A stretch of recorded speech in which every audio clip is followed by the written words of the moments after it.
Hey folks, my name's Rene Enriquez and you are watching Uncensored. This is Rene Enriquez.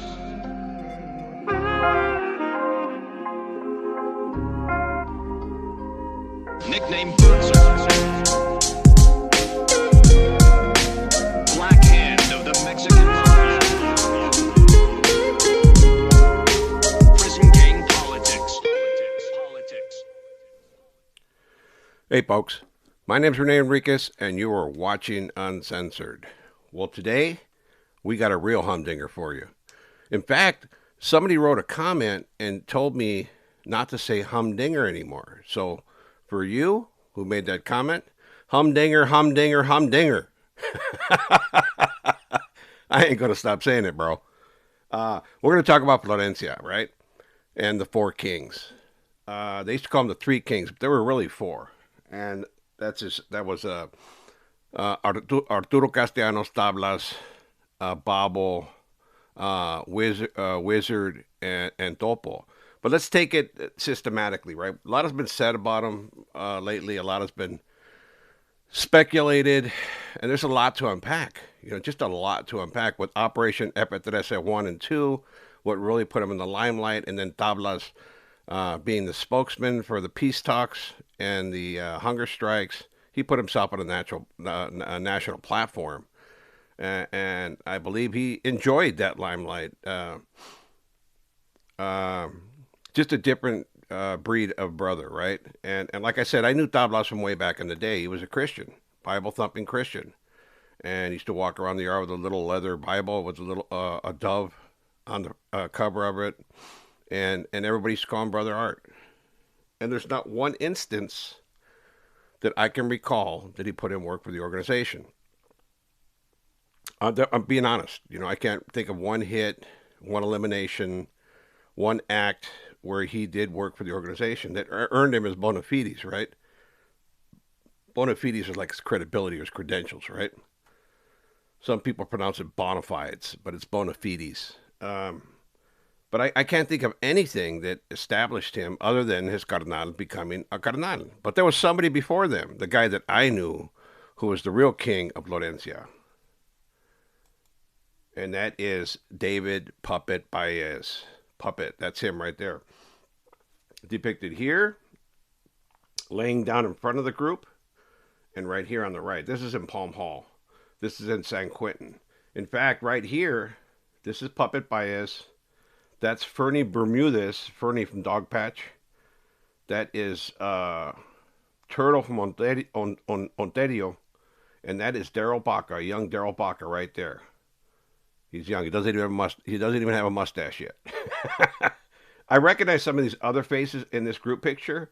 I actually think that's Chewy from Venice, and I saw one guy here that looked kind of like Silent George from San Diego, but I'm uncertain. So if you guys recognize anybody here, I think one of the viewers, this is their father right here. If you guys recognize anybody in this picture, please identify them for me and give me an idea as to what position they're in the picture. So when I make reference to this graphic, I'll know who they are. So Puppet was a hawk, right? He was a real killer. He killed for the organization on a couple of different occasions, and unfortunately, he passed away after one of his release dates, immediately after he got out. But I had beef with Puppet. There was an occasion where Puppet and Bessie Sagato from 18th Street started calling me a PC. I was in Palm Hall, and myself, Pee Wee Aguirre, and I think it was Tati from La Rana. We were transferred out of Palm Hall in Chino. That's where we used to go. Whatever you were from Southern California, you went straight to Palm Hall for your violation. I had caught a violation. I was there, and at midnight they just snatched us up and took us to Corcoran. I ended up in the same yard with Tati and Pee Wee Aguirre. Well, during that time, Bessie and Puppet ended up in Palm Hall and questioned the manner in which I was transferred. They starting the rumor, and it was Bessie, right? That's what it boiled down to.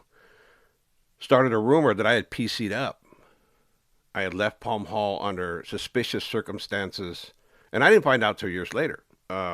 So I find out years later when I'm in the county jail that Bessie and Puppet had said this. So I had asked for a green light on Puppet, on this individual right here, right here. And I got it. I got the green light. I'd asked the Cardenales there in the county jail. I said, this guy called me a PC. I want to deal with it. And they said, okay, go ahead. And it was the time Topo came down at that specific time. Topo Peters, right?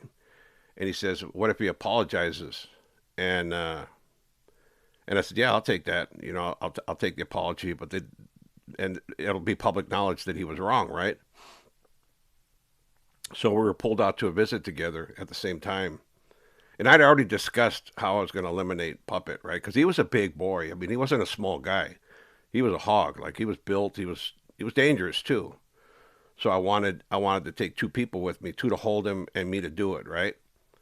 And I'd already plotted it out in my head. And I think I talked to Mark Iquitos about it. And Mark Iquitos said, yeah, you're going to need somebody to hold him. And I knew that it was going to be a tough challenge, right? But I was going to do it.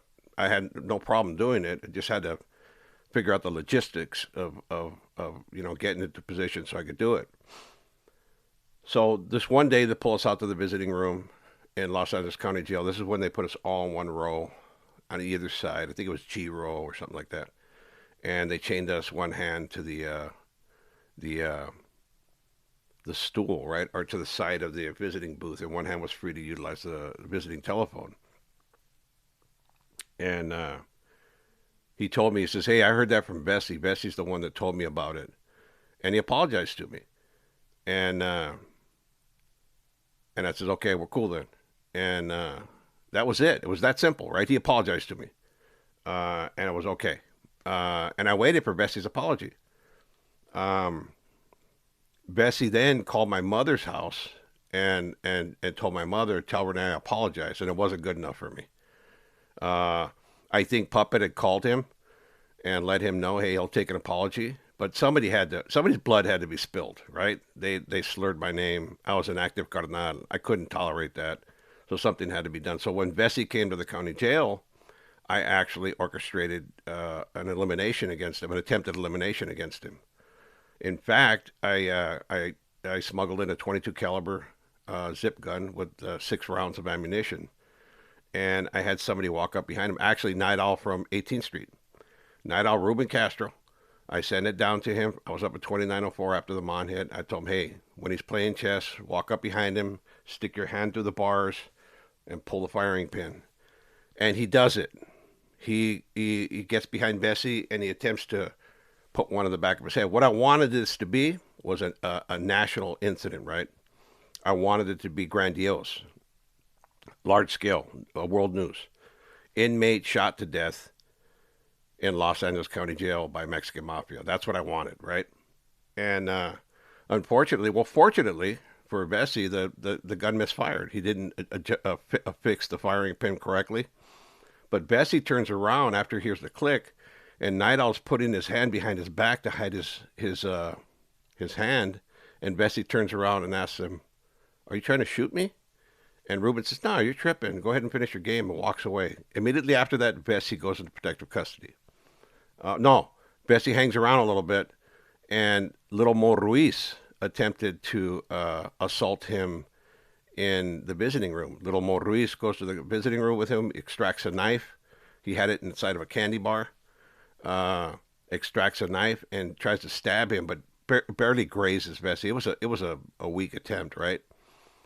Not through lack of effort, but through just lack of opportunity, because Mo's chained one hand and then trying to stab a guy that all he has to do is actually lean away to get out of range, right? So he ended up scratching Bessie. Right after that, Bessie locked up.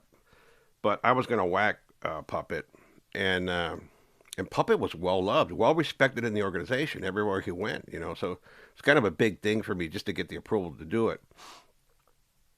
But he was the original king of Florencia. Like, he repped the Mariposa. He repped the organization, and he did so by spilling blood on the streets and in prison. Then there's these guys. These are the four kings that existed after Puppet, right? That's when they came into power. Babo got made in San Quentin. Soon thereafter, Arturo Castellanos, Tablas got made. Then Topo was made, and then Wizard. So this is Braulio Castellanos. There's Arturo Castellanos, Blood Brothers. Then there's Leonardo Laredo, and then Juan Garcia, right? There's these four guys, and there's a lot of dispute over their neighborhood, right? Because Tablas became like the king, but he wasn't the real power behind their duo. It was Babo. Babo was the real power behind them.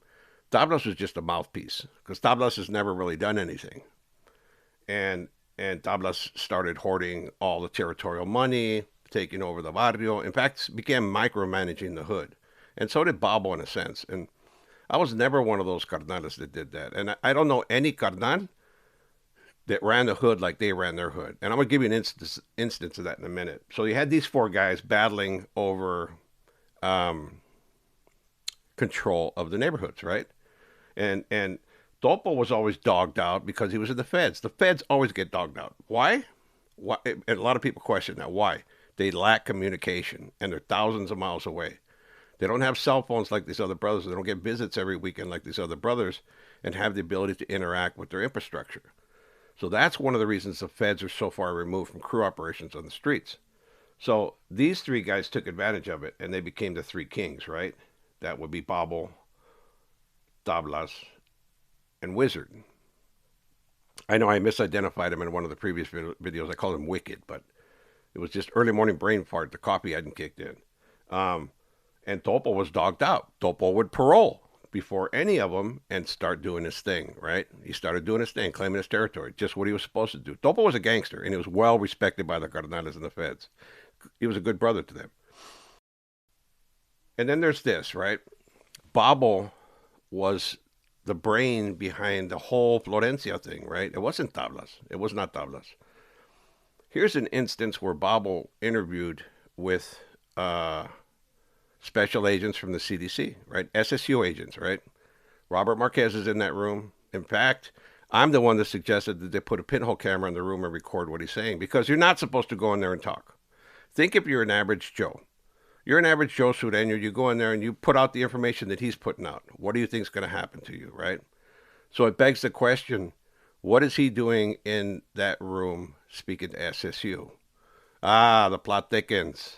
Just let's listen to him for a minute and see what he says. Let's see what he's talking about. Is it anything of value? I mean, does it violate the rules? Let's see what you think. Well, the reason they're here, and the reason that we're all here, can you guys step up for a second? The reason that we're here is... Do you notice that? These are ISU guys. These are the Black Patch guys, the Goon Squad. This SSU agent just kicked him out of the room because he's talking to a real cardan. He's a special agent, and he doesn't want them to hear. One, I brought a bunch of guys from all over the state to train. So we're up here, right? And I'm training as a part of it. And photographing people, talking to people, looking at the property, doing all that kind of stuff. And I have been involved in the interview process. Like you're the first one. You and I go back a little ways. Yeah. So there are some things I would like to know. You know, where are you guys at with the AB right now? As far as I know, ain't nothing happened. Toto's let it go? No, what would end up happening is, from my understanding... So, here's an SSU agent asking a Mexican Mafia member, where are you at with the AB? Like, what is the situation with the AB? Toto had gotten into a beef. I think he got stabbed. He got speared, right? If I'm not mistaken. But there was a beef with the AB, and we were going to go to war, right, at the time. I believe, no, that was Chino from the I think he got speared. But there was an incident with Toto that raised up the dander of everybody in the organization, and there was a serious beef, right? So here's a SSU agent talking to a Mexican Mafia member about conflicts within the organization. So if you're a regular Joe, a lot of people have dismissed this. It's not really known. Not a lot of people have seen this, right? And they've never really unpacked it like we're unpacking it today. If you're a regular Sureño and they call you in and they say, hey, what's happening with the camaradas today? Is there a beef with the Crips? And you comment on it and they have you on video, what do you think the response is going to be of the organization, right? You're not a carnal. You don't got juice. What do you think is going to happen to you? Yeah, that will happen to you. Let's finish this off. He doesn't want to let it go. He doesn't. He doesn't. But the other guys are saying it's not between this group and the whole other group of people. It's just them two individuals that did that. Yeah. Okay. And what about the disrespect? Is there still the disrespect going on though? No, not that I know of. There hasn't been none of that. You guys voted on anything else important? No, No brothers have been. Toto's let it go. no. What ended up happening is, from my understanding, he doesn't want to let it go. He doesn't. He doesn't. But the other guys are saying it's not between this group and the whole other group of people. It's just them two individuals that Toto's let it go. No, what ended up happening is, from my understanding, he doesn't want to let it go. He doesn't. He doesn't. But the other guys are saying it's not between this group and the whole other group of people. It's just them two individuals that Toto's let it go. No, what ended up happening is, from my understanding, he doesn't want to let it go. He doesn't. He does. I wanted to replay that because he says Topo doesn't want to let it go. And the other brothers are saying it's not just between this guy and that guy. You know, it's not a beef between the two organizations, but two guys, right? Now, when in the history of the organization has the Mexican Mafia allowed somebody else to raise a hand or disrespect a carnal? Never, right? So you've seen a change in the organization. This was some time ago. This was over 15 years ago. This video was recorded, but it's being done secretly. The recording is done secretly, and here's the bomb, folks. And a lot of people won't believe it.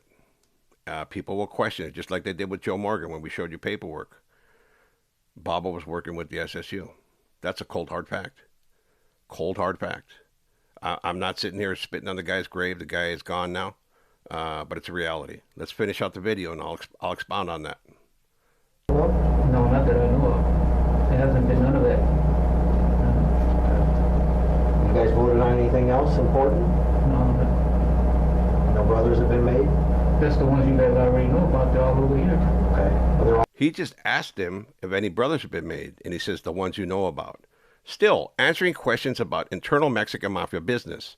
What do you see wrong with this video?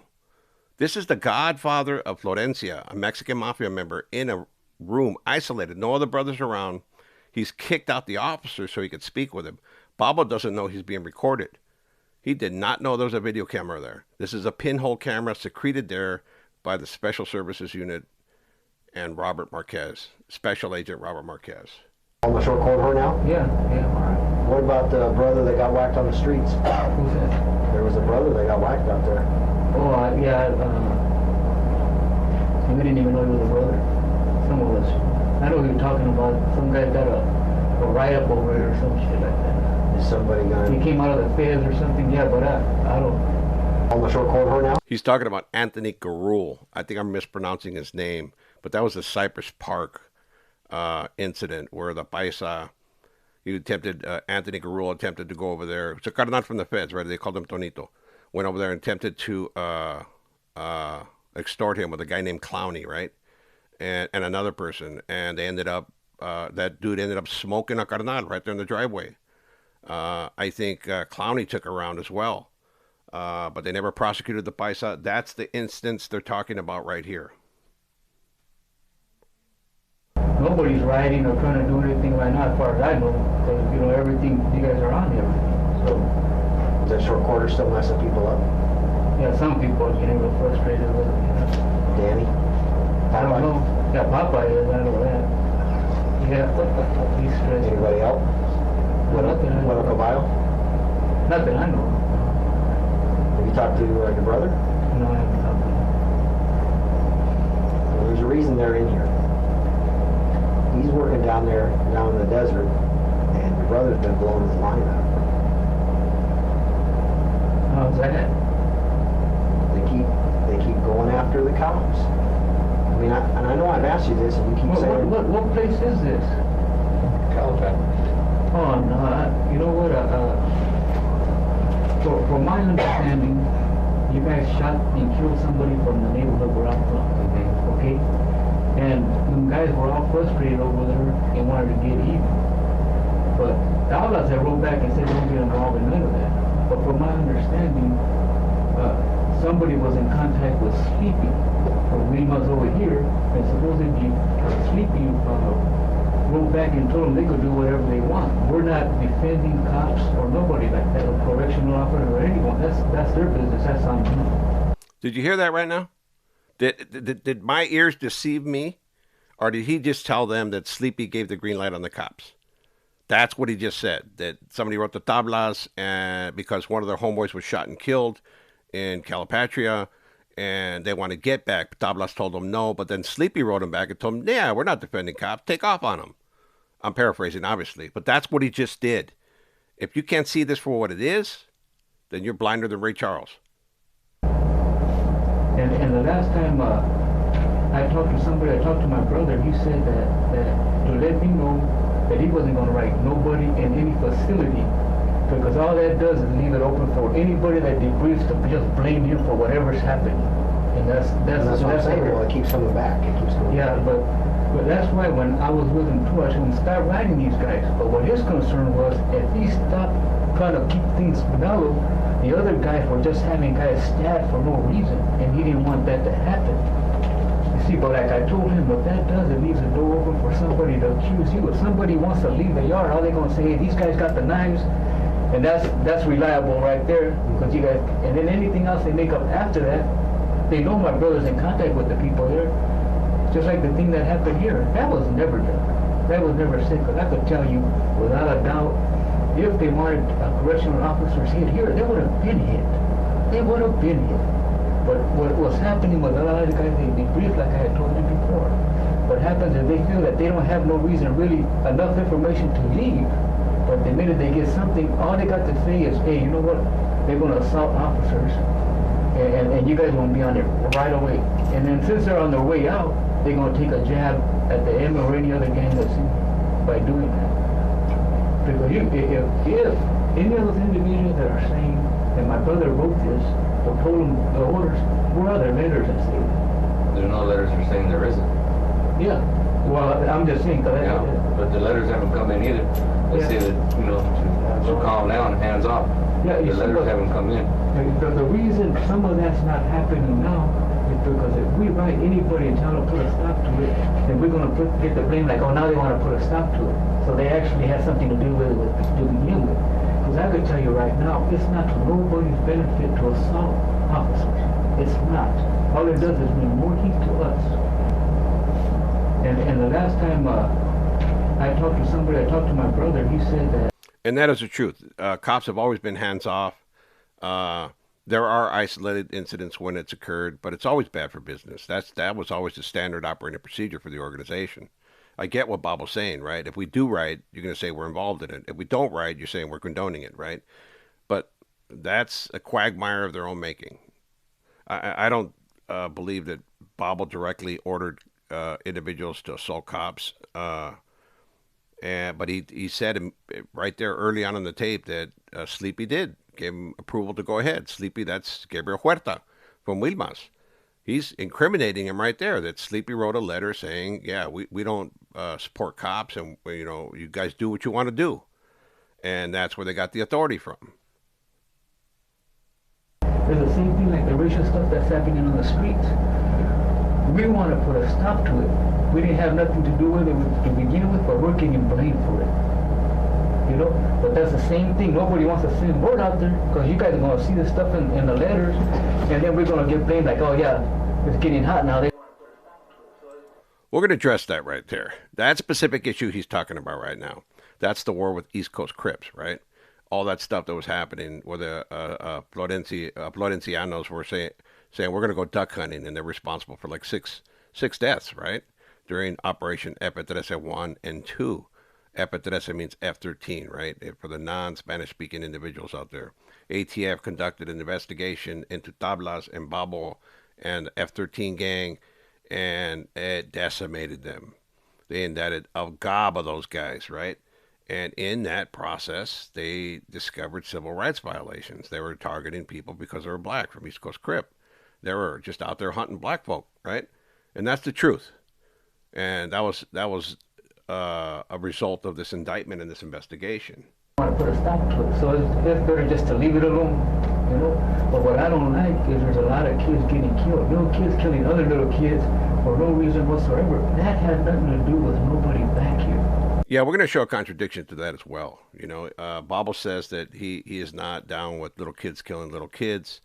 That has nothing to do with them back there. But I'm going to contradict that, and I'm going to show you evidence of that, right? Again, I'm not trying to spit on anybody's boots here. It's not my get down. You know, I like Babo. He was a level-headed carnal. He was always okay with me. His brother was a different animal, right? I didn't really know him that well. Just through Tracy and San Quentin, but I never interacted with him. I always felt comfortable talking to Babo. I never felt comfortable speaking with Tablas. When I spoke with Tablas, it was always as if he was looking for something to pounce on, a reason to politic, right? I just felt that, you know, and I found out later that he was one of the los mejores or los verdaderos. That clique they started, that secret clique they started in the organization, where they're going to eliminate other cardenales because they were the best of the best, right? And they were going to deem who wasn't. And we didn't use that word deem. That's like a northern word. They were going to determine who had to go and who didn't. Tablas is all part of that, right? But here, we're going to unpack some of this stuff, and I'm going to support it with information that's been public and published. It's widely known. That's been recently revealed. That contradicts everything he's saying. You know, what ends up happening, the news reports it, or the news, or any type of newspaper are saying, but these guys are involved in it, possibly, because they got information for some of the IGI is here or whatever. And then before you know it, these kids see that on TV, they read it in the paper, and they think this is the thing to do. That's why it's spread all the way down all over Southern California, and we don't want to be associated with any kids getting killed. Period. You know, but it's difficult for us to set word out. But I've already talked to quite a few people and asked them how you feel about that. They say, hey, we want to put a stop to that. That ain't right. I wholeheartedly agree with that. I agree that the organization is not in accord with killing kids, family members, or innocent people.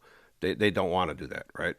And they would oppose that. I think if you came in for doing something like that, you'd get eliminated. I know that. That's a cold, hard fact. I agree with that completely right there. That's the position of the organization, and it remains so today. But some of the other stuff he's saying is just complete BS. Yeah, but you know very well, just all you guys here know, that if a M member kills a kid and he comes to the field, he's dead. If they go get a hold of him, they're going to kill him. You know, that's just it. You know, we don't want to be associated with none of that. None of it. So he says, you guys know that if an MM member killed a kid, he's dead. We're going to kill him first chance we get. You're not even supposed to acknowledge the existence of the organization to the cops, right? That's a capital offense right there. What he's doing is a capital offense. He's engaging with law enforcement about organizational business and politics within the organization. And nothing happened, right? Nothing happened. And this isn't the first occasion.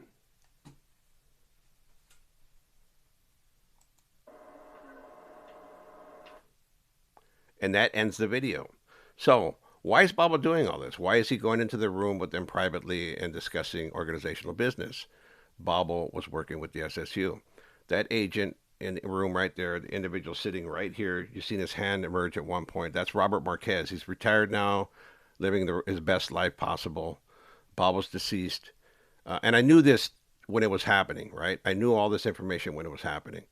But Babo was still alive. And the last thing I would do was endanger somebody. So I didn't want to put the information out. But he's deceased now, and he can't be harmed behind it. But Babo's working with SSU and will regularly provide information to Robert Marquez and the IGI unit at Pelican Bay State Prison. In fact, They would regularly go to his exercise period when he worked in the exercise yard by himself, go up on the roof and drop down a line to Babo while he was on the yard by himself, provide him with a pencil and paper, and he allowed 13 questions. 13 questions, and he would write down the answers to those questions during his yard period. They would drop him down candy bars and stuff of that nature. But he agreed to cooperate with them. And he was cooperating with them. It wasn't until they seized funds of his and other Mexican mafia members, they froze his assets and they attempted to seize them, that he backed off because they promised him that they wouldn't do that. So he said that they reneged on their word. This is actual fact. This isn't made up. I don't have an agenda. If any of you guys know anything about my channel, I just wouldn't do that, right? I would not do that. And now that Babo's deceased, I'm not trying to besmirch his image. It's just who he was, right? It's what he did. And there's no hiding that fact. That's what he did. Babo was an informant for the SSU. He turned away from them when they seized his assets and also impacted their visits. There's a couple things that they did when they implemented that short corridor program that really pissed him off, and that's why he backed off of the SSU. Well, Babo passed away recently after being released, one of only 6 inmates, I believe, or 8 inmates in the state of California that year to receive compassionate discharge, right? And I'm going to run this video real quick. I'm going to give you a segment of it. We can run it in its entirety, but without sound. There are songs on there that are copyrighted by the artists, and I don't want to strike, right? So I'm going to run this. You're going to see this memorial. It aired on YouTube, and it's all in memoriam of Braulio Castellanos. Shows a bunch of individuals that attended his funeral.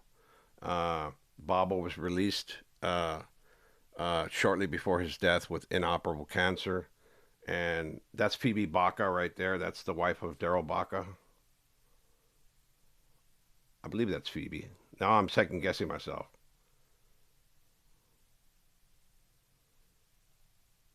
That's not Phoebe Baca, excuse me. I misidentified her. These are individuals that knew and loved Babo. And we're going to pass on this video. We can run it all in its entirety during the episode. But there's a bunch of memorials for Babo on Facebook, TikTok, Instagram, YouTube. And then after the death of Babo, there was the shooting of Juan Garcia, right? Contrary to what you guys believe, it wasn't because of his past criminal history. Everybody knew about that. This was an incident that occurred in La Mirada at the VFW just recently where Topo Garcia was shot multiple times, almost died. The individual with him did die, which was a friend of his. Topo was shot because he intervened, not because he was a primary target. He intervened and tried to play hero, got shot himself. They didn't even know who Topo was.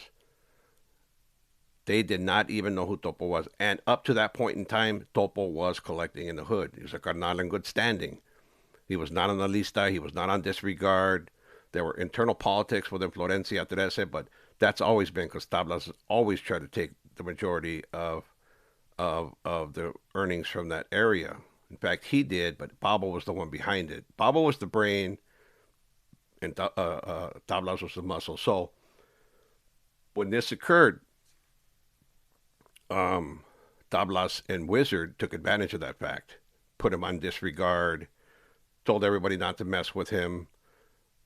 If they did, they would face the same consequences. They put out straight out BS on the streets, right? They just seized the opportunity and took his territory. Understanding this, Topo decided on his own to withdraw. In a sense, retire from the organization. He saw the betrayal, the backstabbing, how Babo didn't want to back him up when his brother was acting up. And it hurt Juan Garcia because he was a loyal carnal. And was well respected by multiple carnales in the state and the Fed. I knew Topo personally. I know him personally. Not now. I mean, we don't associate with each other, obviously, but always a good dude. He was always a good dude. And when he saw his own homeboys go to this extreme to try to take his territory over money, that's when he decided he wanted nothing more to do with it. And it's a good decision for him. I say bravo, bravo, Topo, bravo, Juan. Stay away, run like your hair's on fire, because this is what it leads to. Everybody knows that. This isn't some miraculous revelation. This is how it ends in the organization. There is no love in the organization. There is no loyalty, and there is no brotherhood. If you think that, well, I got a bridge to sell you. And that's reality. That's just reality of the organization. Topo came to realize that far into his career. And good for him that he saw the big picture and decided to withdraw. So that's Topo Garcia right here with 2 Mexican Mafia members in the feds. That's Babo, Braulio Castellanos, with Cuate depicted here. Babo's on the left standing. Cuate's second from left. Daryl Baca, third from left. Middle here in the picture. On the bottom is Ruben Barella, Magic from Orange County. He was a carnal as well. And that's Fernie Bermudez. So Babo and Topo were well respected in the organization. And Tabla seems to have that same respect, right? But what a lot of people don't know is Tabla has been behind a lot of dirty politicking. A lot of the eliminations that occurred, he's been involved in. His name's been dropped. He's been involved in a lot of internal politics. And in fact, that whole C facility war, he was behind it. He was the vocal one out there. Babo was the smart one sitting in the background, not saying anything. Tablas was on front line, advocating the elimination of Benjamin Peters, me, and a bunch of other brothers, right? And he's the one that became a focal point in that whole war, right? So then there were 2, Tablas and Wizard, right? Word on the street is that Tablas is now reaping some of those negative politics that he had spread out so far and wide during his career. Individuals in Florencia are being told to put him on disregard and not do anything for him. In fact, Tablas was just transferred to a facility where he's isolated, not isolated from the general population, but other carnales. And nobody can get to him. He's on a yard by himself with just camaradas. There is another carnal at that facility, but they're on different yards. In fact, they're flipping that yard to 50-50. His yard is not a 50-50 yard yet. Then there's Wizard. This individual here, more low-key. You don't hear much about him. You don't see him in the news. You don't see him in newspaper articles, doing interviews. None of the stuff that Tablas has done. I think Tablas loved the attention. It boosted his megalomaniacal need for affirmation. I mean, that's one of the hallmarks of all narcissists, right? That they want the attention, even if it's negative attention. I know because I was one, right? I know, and I gloated on that. Like, if I got a news story that was covering me, I was like, oh, yeah, they're going to recognize my name, you know. They know who I am. And I think Tablas is a lot the same that way. You know, so between the 2, I mean, if you had to gauge from just a thumbnail perspective, who would you consider is going to prevail in this? Tablas, who's been in control all these years, or Wizard, the more quiet, resilient individual who has more business savvy, who's been on the streets a lot more than Tablas, has connections out there, and has established businesses out there? Who's going to prevail? The loud guy or the quiet, smart guy? Okay, here's Cholo and Rube Soto, right? These are 2 individuals who placed a phone call about Wizard's sister, right? And I heard multiple calls involving Wizard and Wizard's sister, right? And this is one in which they're addressing the money and the disputes in Florencia 13, where one guy who they're mentioning is Tablas Castellano. They won't name him, but you'll hear the call. Let's listen to that call now. The carnal went up to the base from Florencia. And but the sister, I guess, she's like, oh, I don't want. Like, she changed her mind, right? She told her main man to call me, and she's gonna change her mind because she said people been threatening her. They're talking about Wizard's sister, who called them. They were supposed to have a meeting with her, And the individual doing most of the speaking is Cholo Mora. The older voice is Rube Soto, obviously. I said, hey, man, tell her if she knows better, we're not going to touch the brother's family, you know? Yeah. We Who's just been all- threatening it? Who's been I don't know. threatening That's what I got to find out. So I told her, hey, man, I told her, let her know that this is coming from me, the viejo, and, you know, the rest of the brothers on here. Nobody's going to harm her. She's the brother's sister. You know, nobody's going to touch her. Hell no. I said, all we want to do is get some issues. Because they're having some issues over there in Florencia. So what I was going to tell her was, hey, just split the money between all the brothers from Florence so they figure it out, you know? Yeah. Yeah. That everybody gets a share, because one of them was getting it all, and, you know, it just rattled. All right. They fucking started with some shit. That's Tablas. You know, like I told him, I don't want to say, hey, give it to that brother and all, but, you know, the best thing what I'm going with is split it with get the 4 equal share and let them go on with their merry business, you know? Yeah. So, let everybody get an issue or whatever it is, you know? yeah, so what I told her was last night, hey, look, yeah, because she wanted to sit down with you a long time ago. So I told her, hey, let her know that, you know, she believe what I'm going to tell her, that if I tell her something, most likely all the way the viejo's going to back it up, you know, because we're together on this. I said, ain't nobody trying to take nothing from her. Nobody's trying to harm her. None of that bullshit, you know. We're just trying to get... And he's speaking the truth. Cholo's speaking the truth here. What he's doing is running deconfliction. They're trying to resolve a conflict within Florencia, right? Because there's been turmoil in Florencia for years. One carnal, Tablas Castellanos, has tried to control Florencia and take the lion's share of the money for years. And this has been going on. This call occurred in 2012. So that's how long it's been happening, right? It just came to a head after Babo's death. After Babo's death, Tablas severely weakened. Half of his power base is gone, right? And he's left on his own. And it wasn't as sharp as Babo. Babo was the tactician. So you hear these cardenales here talking about dividing up the money equally, the way it should have been done from the get-go.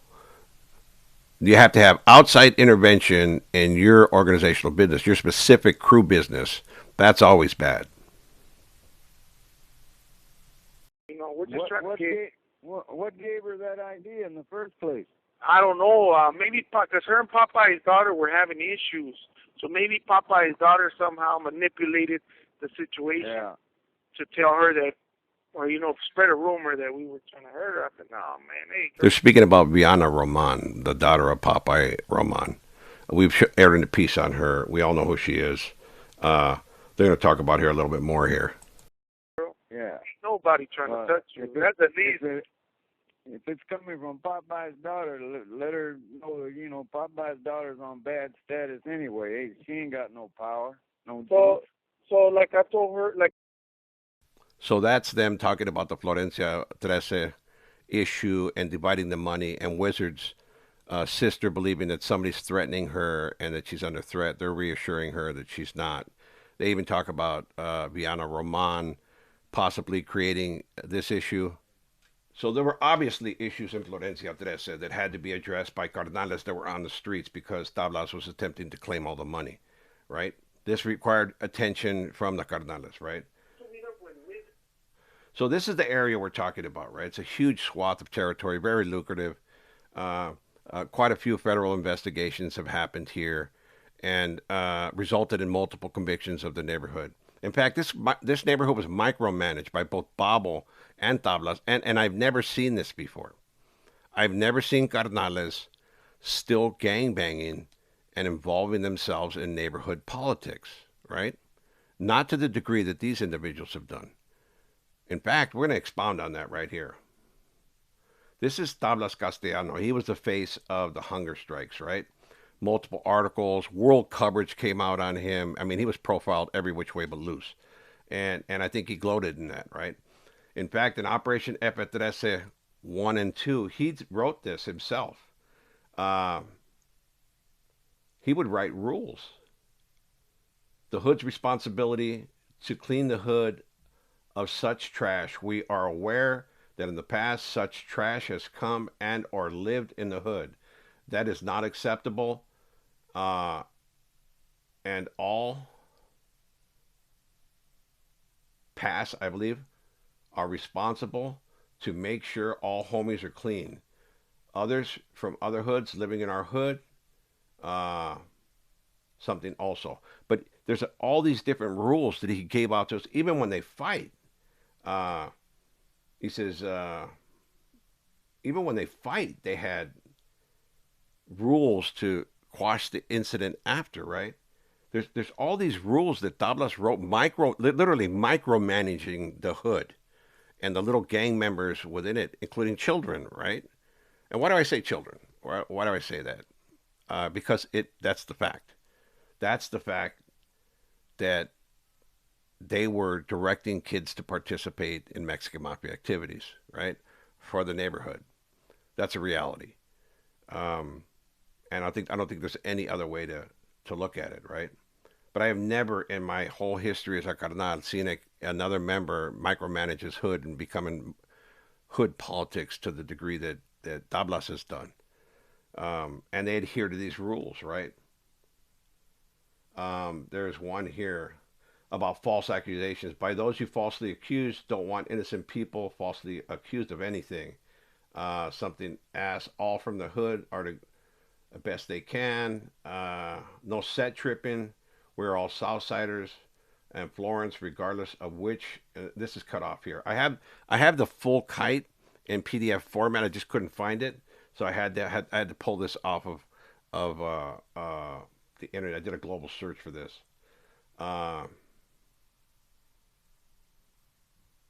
There's a lot of different rules here. It's boggling.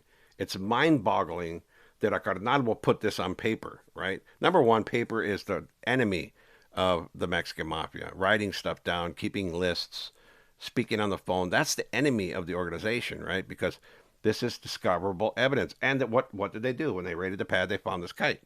They found this kite authored by Tablas Castellanos in possession of gang members. They made photocopies of this kite and would distribute it to the hood. That's how far it went. And not just that, right? Here's Babo before his death. This is Babo in the visiting room. And believe me, I listened to all their visits before this. Babo was very circumspect, very circumspect. Not one visit did I ever hear him speak about Mexican Mafia business, discuss crew business, or anything else with his wife. I think her name was Laura or Lara. Never once did I hear him speak about anything. In fact, his visits were really freaking boring. It was 2 hours of my life that I would never get back. And I had a bunch of his visits, right? I think I have some stored as well, and I may run those. But Babo would never speak about anything. He was more circumspect. He was more discreet, right? He knew that they were recording. Just somehow intuitively knew they were recording. But before his death, they filed petition under 1170 D1 for a compassionate medical discharge, and it was granted, right? But during that process, all kinds of law enforcement agencies came forth opposing his parole. I don't know which judge he got, but Bob was obviously dying. He was obviously dying, and the judge granted his release. But during that process, they discovered a letter in his cell in which he's instructing the neighborhood to choose people for representing, right? In this, we're going to quote this. This is a quote. Choose 4 representatives, 2 youngsters and 2 older youngsters, one of the middle school age, one of high school age, and the 2 older. They have to be respected by their homies. This way you cover all age groups, and they know what the homeboys of that age are doing. I know when I was a youngster, I knew those that were active and those that were just content belonging. He wrote this as he was dying to get middle school kids involved in the hood and eventually mob business.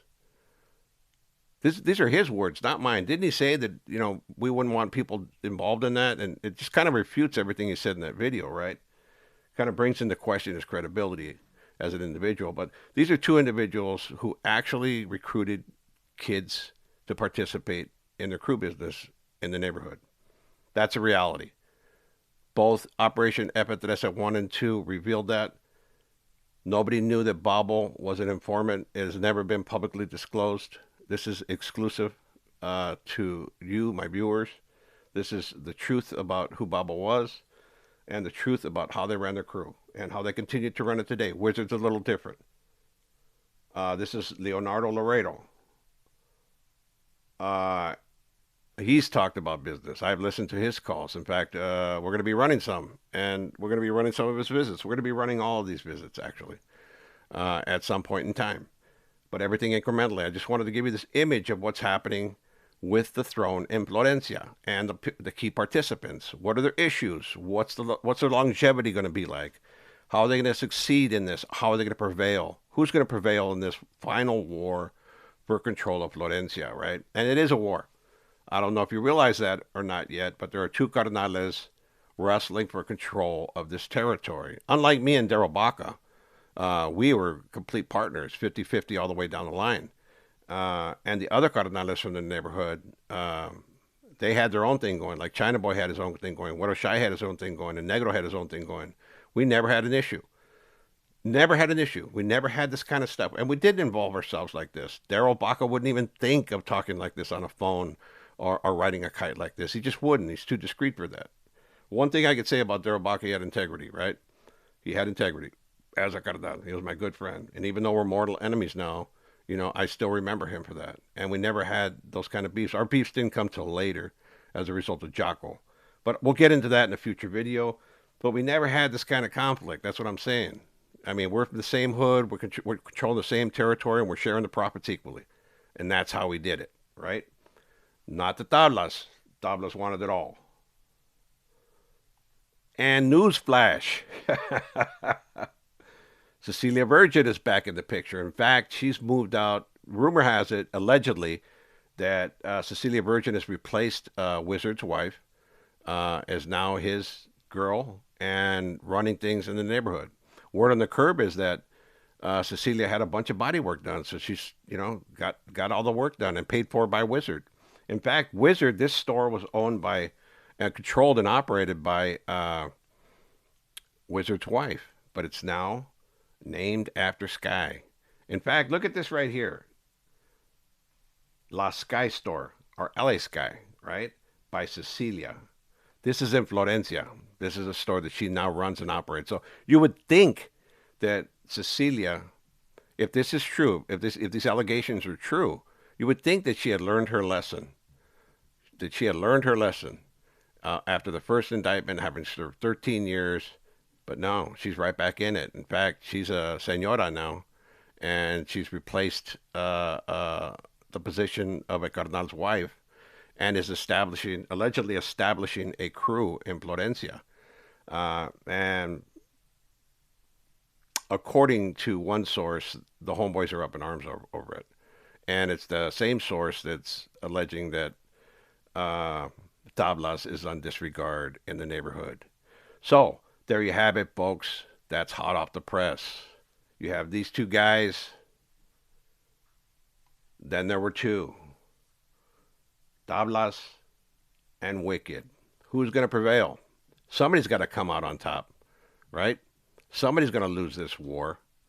Somebody's going to lose position. And it seems like Tablas has had a good long run after being involved in so many dirty politics within the organization. We're not just talking about the Florencia control of that territory, but a lot of dirty politics. A lot of dirty politics. He's the guy that wants to stick his nose in everything. And where Wizard just sits back and wants to make money. I think that's who's going to prevail. Call me crazy, but I think he's going to prevail on this thing.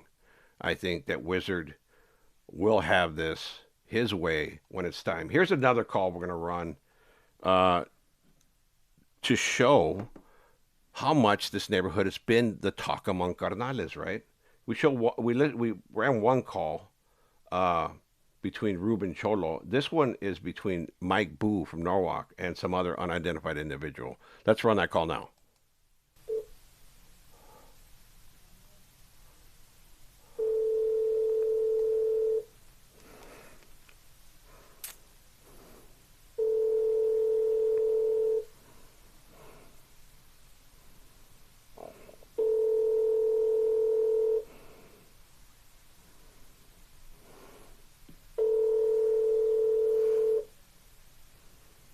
Answer the phone.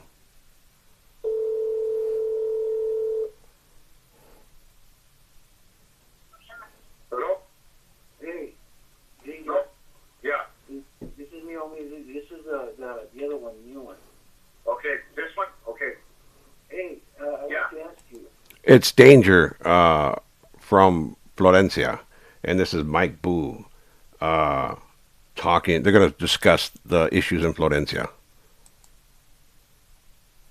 Oh, I just messed up.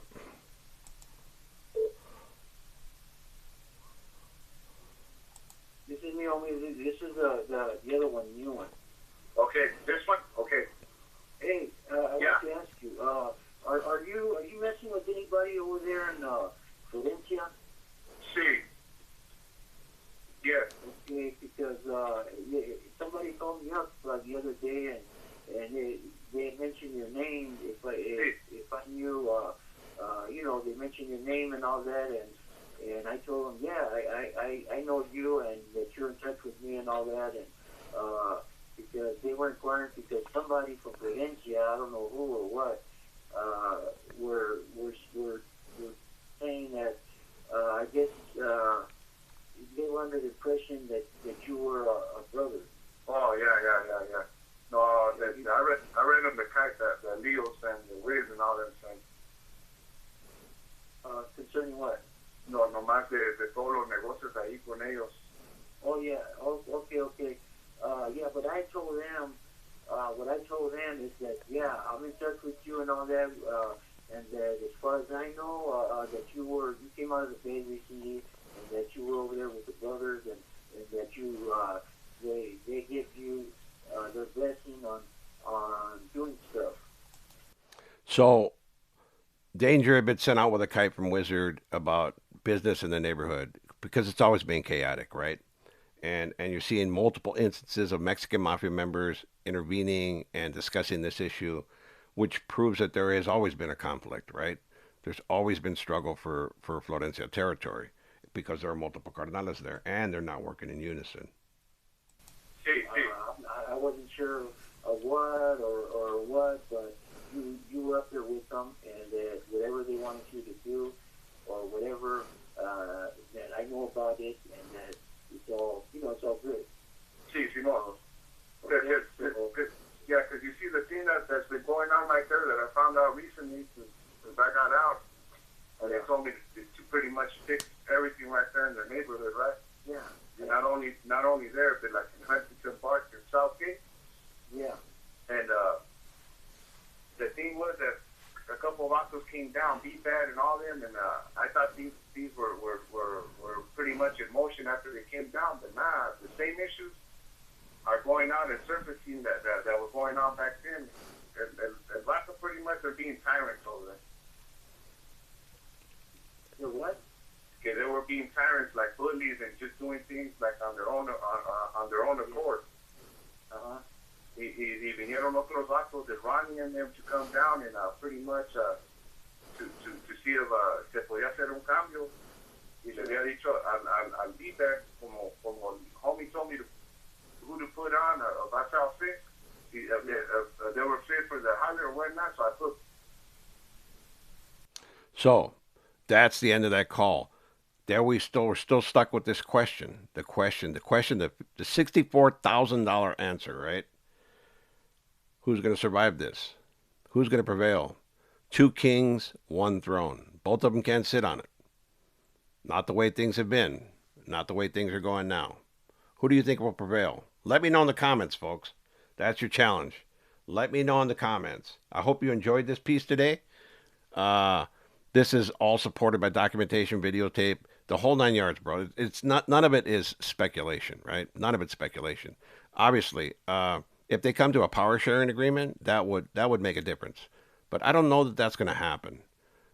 If in fact the allegations about Tablas prove to be true, that he is placed on disregard, that means Wizard's new king, and he'll control it how he controls it, right? A much savvier businessman than Tablas. Has been doing it for a while. Has been on the streets and has personal relationships with those guys on the streets.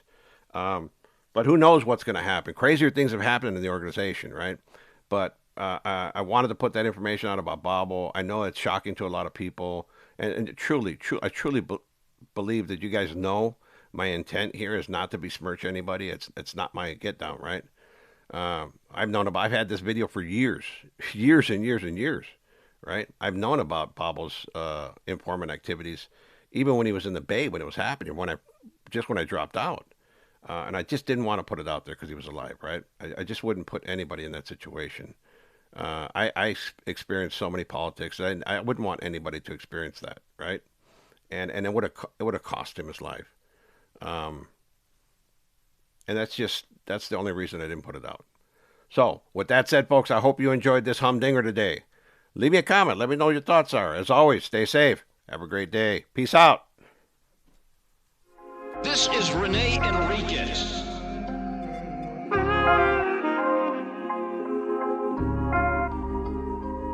Nickname Boots.